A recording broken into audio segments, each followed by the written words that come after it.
ایک حضرت ابو سعید بن معلیٰ رضی اللہ تعالی عنہ نے فرماتے ہیں،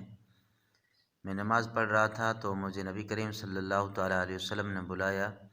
لیکن میں نے جواب نہ دیا۔ جب نماز سے فارغ ہو کر بارگاہ رسالت مآب صلی اللہ تعالی علیہ وسلم میں حاضر ہوا تو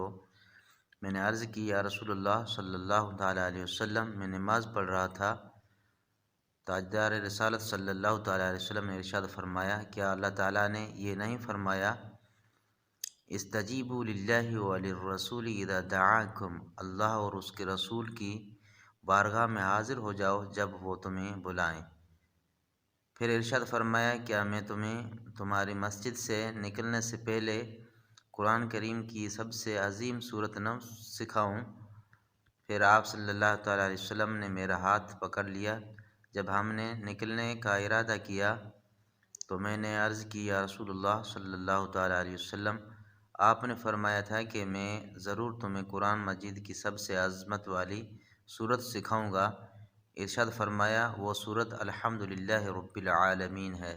یہی سبع مثانی اور قرآن عظیم ہے جو مجھے عطا فرمائی گئی۔ حضرت عبداللہ بن عباس رضی اللہ تعالی عنہما فرماتے ہیں، ایک فرشتہ آسمان سے نازل ہوا اور اس نے